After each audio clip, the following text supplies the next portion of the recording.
ओम नमः शिवाय मित्रों, बड़ों को प्रणाम और छोटों को प्यार। हिंदू धर्म में सावन माह का विशेष महत्व है। इसके साथ ही इस माह में पड़ने वाली हर एक तिथि काफी खास होती है। ऐसे ही श्रावण मास की अमावस्या विशेष होती है। इसे हरियाली अमावस्या के नाम से भी जानते हैं। इस दिन प्रकृति को आभार व्यक्त किया जाता है। इसके साथ ही इस दिन स्नान दान के साथ पितरों का तर्पण पिंडदान करना शुभ माना जाता है। इसके अलावा इस दिन पेड़ पौधे लगाने का विशेष महत्व है। इस साल हरियाली अमावस्या काफी खास है क्योंकि रवि पुष्य योग के साथ स्वार्थ सिद्धि योग बन रहा है। साल 2024 में हरियाली अमावस्या 4 अगस्त दिन रविवार को मनाई जाएगी। अमावस्या तिथि प्रारंभ होगी 3 अगस्त को दोपहर 3:50 पर। अमावस्या तिथि समाप्त होगी 4 अगस्त को शाम 4:42 पर। उदया तिथि के अनुसार 4 अगस्त दिन रविवार को हरियाली अमावस्या मनाई जाएगी। हरियाली अमावस्या के दिन पेड़ पौधे लगाने से कई गुना अधिक शुभ फलों की प्राप्ति होती है।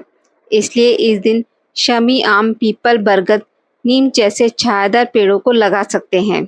हरियाली अमावस्या की कथा। एक समय की बात है, एक राजा महल में अपने परिवार के साथ सुखपूर्वक निवास किया करता था। उसका एक पुत्र था जिसकी शादी हो चुकी थी। राजा की पुत्रवधू ने एक दिन रसोई में मिठाई रखी हुई देखी तो वह सारी मिठाई खा गई। जब उससे पूछा गया कि सारी मिठाई कहाँ गई तो उसने कहा कि सारी मिठाई तो चूहे खा गए। यह बात चूहों ने सुन ली और वह इस गलत आरोप को सुनकर अत्यंत क्रोधित हुए। इसके बाद उन्होंने राजा की बहू को सबक सिखाने का निश्चय कर लिया। कुछ दिनों के पश्चात महल में कुछ मेहमान आए। चूहों ने सोचा कि यह अच्छा मौका है राजा की पुत्रवधू को सबक सिखाने का।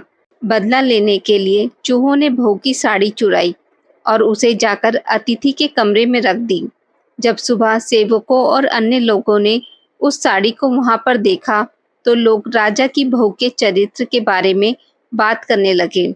यह बात जंगल में आग की तरह पूरे गांव में फैल गई। जब ये बात राजा के कानों तक पहुंची तो उसने अपनी पुत्रवधू के चरित्र पर शक करते हुए उसे महल से निकाल दिया। राजा की बहू महल से निकलकर एक झोपड़ी में रहने लगी और नियमित रूप से पीपल के एक वृक्ष के नीचे दीपक जलाने लगी।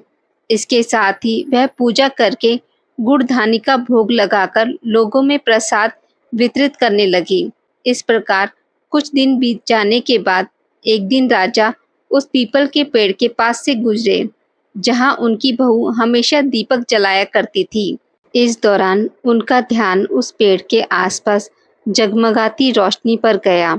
राजा इसे देखकर चकित रह गए। महल में वापस आने के बाद उन्होंने अपने सैनिकों से उस रोशनी के रहस्य का पता लगाने के लिए कहा।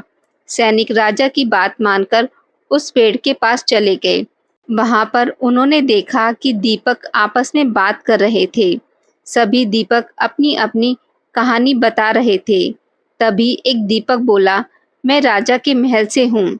महल से निकल जाने के बाद राजा की पुत्रवधू रोज मेरी पूजा करती है और मुझे प्रज्वलित करती है। सभी अन्य दीपकों ने उससे पूछा कि राजा की बहू को महल से क्यों निकाला गया, तो उसने बताया कि एक दिन उसने मिठाई खाकर चूहों का झूठा नाम लगा दिया। इस पर चूहे नाराज हो गए और राजा की बहू से बदला लेने के लिए उसकी साड़ी अतिथि के कमरे में रखाए। यह सब देखकर राजा ने उसे महल से निकाल दिया। यह सब सुनकर सैनिक भी हैरान रह गए और महल वापस आकर उन्होंने राजा को पूरी कहानी सुनाई। यह सुनकर राजा को अपनी गलती का एहसास हुआ और उसने अपनी पुत्रवधू को महल में वापस बुला लिया। इस प्रकार पीपल के पेड़ की नियमित पूजा करने का फल राजा की बहू को मिला और वह अपना जीवन आराम से व्यतीत करने लगी। आज की इस वीडियो में बस इतना ही।